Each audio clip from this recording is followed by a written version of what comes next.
நம்ம வீட்டுக்கு ஒரு புது பொருள் வந்தாச்சு. வேற ஒன்றும் இல்லைங்க, ஃப்ரிட்ஜு தான்.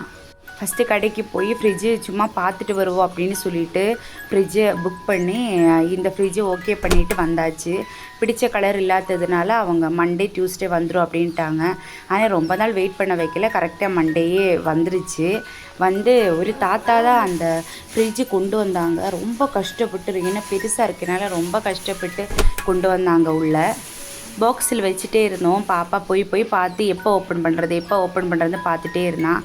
அப்புறம் தான் டியூஸ்டே செவ்வாய்க்கிழமை கம்பெனி வேல்பூல் கம்பெனியிலேருந்து ஆள் வந்து அவங்க எல்லாமே ஆப்ஷன்ஸ் எல்லாம் சொல்லி கொடுத்தாங்க. பழைய ஃப்ரிட்ஜும் அப்படியே சிங்கக்குட்டி மாதிரியே இருந்துச்சு. பழைய ஃப்ரிட்ஜு அத்தா மாமாவுக்கு போயிடும். நான் உங்கள்கிட்ட சொல்லும்போது அப்படி சொல்கிறேன், அவங்கள அம்மா அப்பான்னு தான் கூப்பிடுவேன். அவங்க ஃப்ரிட்ஜு ரிப்பேராக இருக்கனால தான் ஃப்ரிட்ஜை போய் பார்த்துட்டு வந்துடுவோம் அப்படின்னு சொல்லிட்டு புது ஃப்ரிட்ஜு எடுத்துருச்சு. எப்படி ஆனாலும் நம்ம வீட்டுக்கு நியூ ஃப்ரிட்ஜ் வந்தாச்சு.